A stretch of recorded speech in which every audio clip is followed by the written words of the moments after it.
Muraho neza, uyu munsi turagaruka ku bisobanuro by'izina twasabwe n'umukunzi wacu ndetse nawe watwohereza iryo wifuza ko tuzagusobanurira ubutaha. Sergine ni ryo zina ry'umunsi.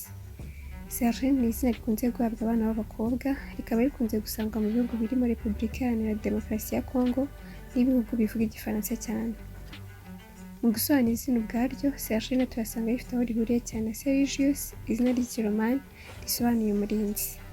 Ushobora kwibaza ute se Sergine ateye ate? Ba Sergine usanga ari abantu bazwiho gukunda kwigira, ntabwo bategereza ko imuhana.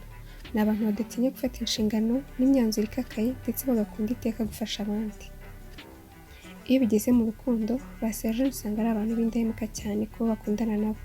Bakunda ukuri no kuganira ku bitagenda neza. Bakunze gufata umwanya uhagije bategereje umuntu biyumvamo. Gusa iyo abonetse bajya mu rukundo kandi rubi rw'igihe kirekire, si nka ta Pentecôte y'iminsi. Mu mirimo nshinga Sergine harimo igendanye no gukemura ibibazo, cyane cyane ibigendanye n'amategeko. Ibi bituma baba abacamanza, abayobozi n'abanyamategeko beza.